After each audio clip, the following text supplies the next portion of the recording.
नमस्ते। अपनी एकाग्रता हेतु आंख बंद करके 3 बार गहरी सांस लेनी है। अपनी एकाग्रता श्वास पर।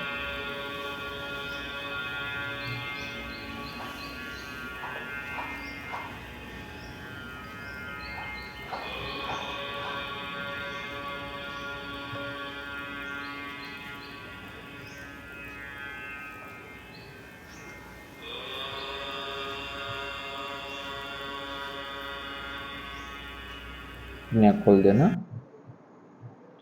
यह संभाषा, यह डिस्कशन आकाश महाभूत पर है। आकाश महाभूत का शरीर का अवयव विभाजन सिर प्रदेश है, माने अपना नर्वस सिस्टम, अपनी ब्रेन और स्पाइनल कॉर्ड। आकाश महाभूत की ज्ञानेंद्रिय कर्ण है, उसकी तन्मात्रा शब्द है, साउंड, और उसका गुण है विचार शून्य वाणी। विचार शून्य वाणी का अर्थ यह रहेगा एकाग्रता से बोलना और एकाग्रता से सुनना, या अगाव से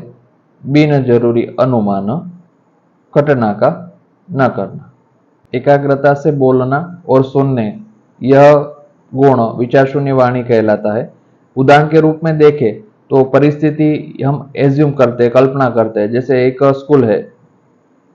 उसमें मैथ्स का टीचर है, उसने बच्चे को सम दिए है सॉल्व करने के लिए, प्रैक्टिस करने के लिए, लेकिन वो बच्चा पिछले 10 दिन से वो सॉल्यूशन लाता ही नहीं, होमवर्क करता ही नहीं। परिस्थिति यह रहती है कि 11वें दिन पे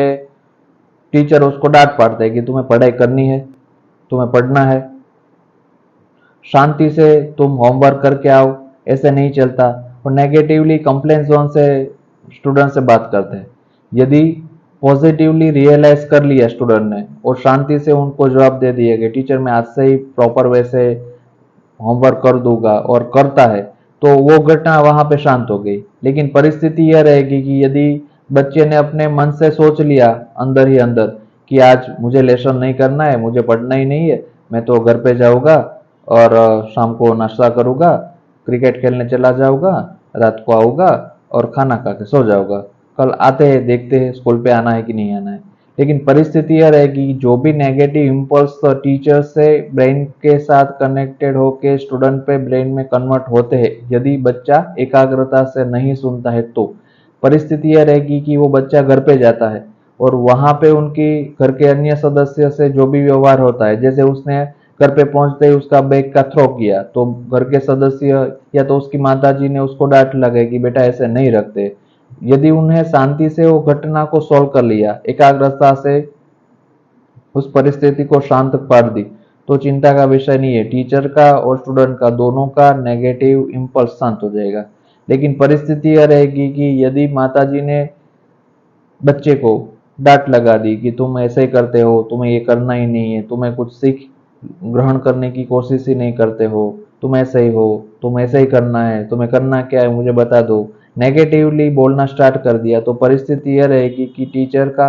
और स्टूडेंट का दोनों का नेगेटिव जो भी इम्पल्स क्रिएट हुआ है कंप्लेन जोन का, वो कन्वर्ट होकर माता जी के पास चला जाएगा। अभी परिस्थिति यह रहेगी माता जी यदि कुछ कार्य से अपने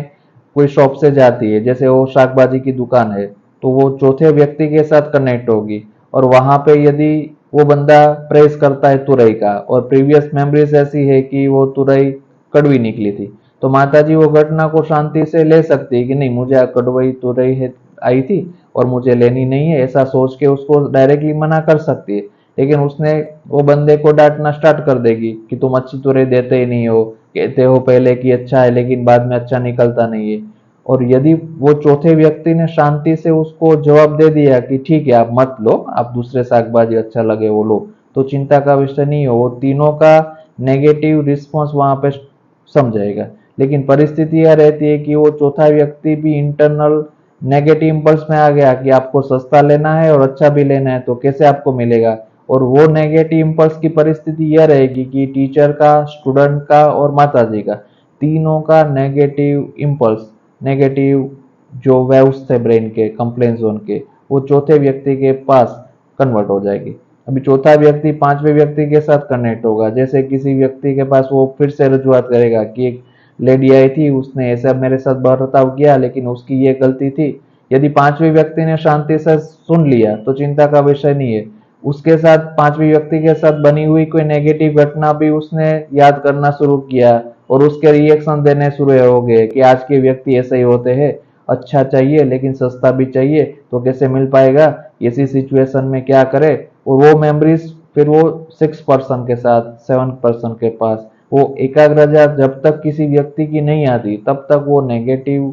वेव्स कन्वर्ट होना स्टार्ट ही रहते हैं। तो यह गुण की परिस्थिति यह रहेगी एकाग्रता से बोलना और सुनना कि यदि हमने वो गुण को चार्ज कर लिया या तो हमने ग्रहण कर लिया तो परिस्थिति यह रहेगी कि हमारी जो भी इंटरनल पॉजिटिव फीडबैक सिस्टम है उसमें एकाग्रता से किया हुआ हर एक कार्य सफल होने की हमारे हेतु है, जो एम्स है, हमारे टारगेट्स है, वो अचीव होने में हमारे सक्सेस विदाउट स्ट्रेस रहेगा, तनाव मुक्त सफलता मिलने की ज्यादा संभावना है। विचार शून्य वाणी का दूसरा अर्थ यह रहेगा कि किसी घटना का बिनजरूरी अनुमान अगाव से न करना। माने परिस्थिति यह रहती है कि अनुमान दो तरीके से हम कर सकते हैं, माने स्पष्ट मत दे या तो रजुआत से मत दे। उदाहरण के रूप में देखें तो परिस्थिति का यह सारांश ले सकते हैं कि इलेक्शन 2024 में आने वाला है, वो उसमें हम स्पष्ट मत नहीं दे सकते यह पार्टी ही जीतेगी, यह पार्टी ही जीतने वाली है, ऐसा ही होना चाहिए, वो स्पष्ट मत हो गया। रजुआत से मत हम दे सकते हैं, जैसे यह पार्टी जीते तो हमें भविष्य हमारा अच्छा है, या तो यह पार्टी जीतेगी तो मुझे अच्छा लगेगा, या तो मेरी ख्वाहिश है कि यही पार्टी जीते। तो वो रजुआत से मत आएगा तो वो विचार शून्य वाणी के गुण को डिस्टर्ब नहीं करती। लेकिन परिस्थिति यह रहेगी कि यदि हमने स्पष्ट मत से अनुमान कर दिया कि ऐसा ही होना चाहिए, यदि उसका जो भी रिजल्ट आएगा वो पॉजिटिव आ गया तो चिंता का विषय नहीं है, लेकिन उसका रिजल्ट नेगेटिव आया तो उस टाइम जो भी साउंड प्रिपेयर हुआ है और वो जो स्टोर हुआ है जो भी सेल में, और जो भी वहां से नर्वस सिस्टम के न्यूरॉन से वो जो इम्पल्स वो सेल तक पहुंचता है, वहां पे न्यूरॉन डेड हो जाएगा, वो बर्न हो जाएगा, जल जाएगा, और उसकी जो भी शक्ति है वो सेल तक पहुंचना बंद हो जाएगी और वो व्याधि वहां से शुरू होना हो जाता है, स्टार्ट होना। अभी यह परिस्थिति को हमें कंट्रोल में लाने के लिए इस पूरी परिस्थिति को ऐसे रजू करनी है कि जो भी हम अनुमान करें अगाव से वो रजुआत से करे, स्पष्ट मत न दे, ऐसा ही होना चाहिए, ऐसा ही होगा, ऐसा स्पष्ट मत से अनुमान करना सही नहीं है। जैसे किसी व्यक्ति बार साइंस में है और उसकी नीट की एग्जाम आने वाली है, हम सोचे कि वो व्यक्ति एमबीबीएस में जाए, उसकी अच्छी पढ़ाई हो, तो मुझे मेरी ख्वाहिश है कि ऐसा ही हो। लेकिन कोई व्यक्ति ऐसा स्पष्ट मत दे, वो तो एमबीबीएस का ही स्टूडेंट है, वो ऐसे ही बनने वाला है,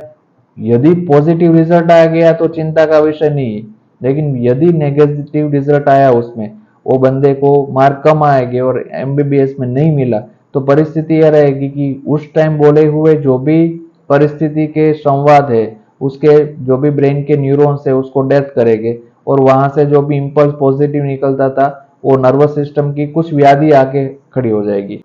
चेता तंत्र की सभी व्याधियां जैसे पैरालिसिस, लकवा, एपिलेप्सी, खेचाना, या तो स्पाइनल कॉर्ड की इंजरीज, जैसे एक्सटर्नल भी हो सकती है या तो इंटरनल भी हो सकती है। एक्सटर्नल रूप में देखें तो किसी वाहन के साथ अकस्मात होना, या तो कोई एक जगह पे कोई एक व्यक्ति अपने वाहन से खड़ा है और पीछे से उसका किसी वाहन से टकरा जाना, या तो कोई प्राणी उसके आगे आ जाता है और गिर जाना और स्पाइनल कॉर्ड में इंजरी होना, या तो उसके शरीर के अंदर ही दोषों का आघात हो जाता है और उसकी जो भी स्पाइन से उसमें हर्निएशन हो जाए या तो वहां से खिसक जाए उसकी गादी, तो वो सभी सिचुएशन में, या तो माइग्रेन्स हो जाए, सिरो प्रदेश में वेदना हो जाए, या ट्यूमर्स या तो स्ट्रोक की सभी परिस्थिति में, या ज्ञानेंद्रिय जो कर्ण है उसमें की जो भी व्याधियां है, बाधेरिया या तो कान में आवाज आना, वो सभी व्याधियों के मूल कारण या तो सूक्ष्म कारण यदि शोधने की कोशिश करे तो व्यक्ति का लॉजिक ब्रेन स्टार्ट होने के कारण उसके विचार शून्य वाणी का गुण कम पाया जाता है। यही व्यक्ति यदि उसकी ज्ञानेंद्रिय और कर्मेंद्रिय का कोऑर्डिनेशन बढ़ा दे और उसके विचार शून्य वाणी का गुण बढ़ा दे तो उसमें यदि व्याधि हो गई है तो उसमें रिकवरी आना स्टार्ट हो जाएगा, भले ही वो असाध्य व्याधि हो लेकिन उसमें रिकवरी स्टार्ट हो जाती है। और यदि किसी व्यक्ति को व्याधि नहीं है लेकिन उसमें भविष्य में वो व्याधि ना आए उसके लिए वो विचार शून्य वाणी के गुण को स्थापित रखे, क्योंकि ये सभी गुण वो चार्जिंग सिस्टम है, जितने अच्छे चार्ज हो गए उतना प्रेजेंटेशन अच्छा रहेगा, उसका जो भी एम्स है, टारगेट्स है, उसमें सक्सेस आने की संभावना ज्यादा हो जाती है। या तो ऐसा भी बोल सकते हैं कि उसको तनाव मुक्त सफलता मिलेगी, सक्सेस विदाउट स्ट्रेस आएगी। तो जो भी कोऑर्डिनेशन है ज्ञानेंद्रिय और कर्मेंद्रिय का, जैसे हम सोचे कि किसी को पैरालिसिस हो गया है और उसको हम बोले कि तुम ये पेन है वहां पे रख दो और वहां पे अपनी साइन कर दो। यदि उसको राइट हैंड का पैरालिसिस हुआ है और उससे हम ऐसा बताए कि तुम ऐसा कर लो, तो उसके कान से वो आवाज तो सुन पाता है, लेकिन उसके कर्मेंद्रिय है हाथ, वहां से कोऑर्डिनेशन नहीं है, वहां से कनेक्शन टूट गया, लेकिन वो एक्शन में नहीं आएगी। ऐसी सिचुएशन यदि हेल्दी पीपल में हम देखें, तो किसी व्यक्ति को बोला है कि तुम पानी रिटर्न में आओ, अभी वो काम करके करके आओ उस रूम में, और वहां से जब आओ तब पानी भर के यहाँ पे आना। लेकिन वो व्यक्ति सुन के हाँ तो बोल दिया है, लेकिन परिस्थिति यह बनती है कि वो रिटर्न में आ तो जाता है, लेकिन वो बीच में से भूल जाता है पानी लाना। या तो किसी बंदे को बोला गया है कि तुम बाहर जा रहे हो, शाम को 6 बजे रिटर्न आओ, तब वहां डेयरी फार्म से दूध की एक थैली लेके आना। अभी वो बंदे वहां से ही निकल रहा है, उसी डेयरी फार्म से निकल रहा है, उसने सोचा भी है कि मैं रिटर्न जाऊंगा तब मैं दूध की थैली लेके जाऊंगा। उसने ब्रेन को भी इम्पल्स दिया था, वो बंदे को भी हाँ बोला था, लेकिन परिस्थिति यह रहेगी कि एकाग्रता नहीं होने के कारण,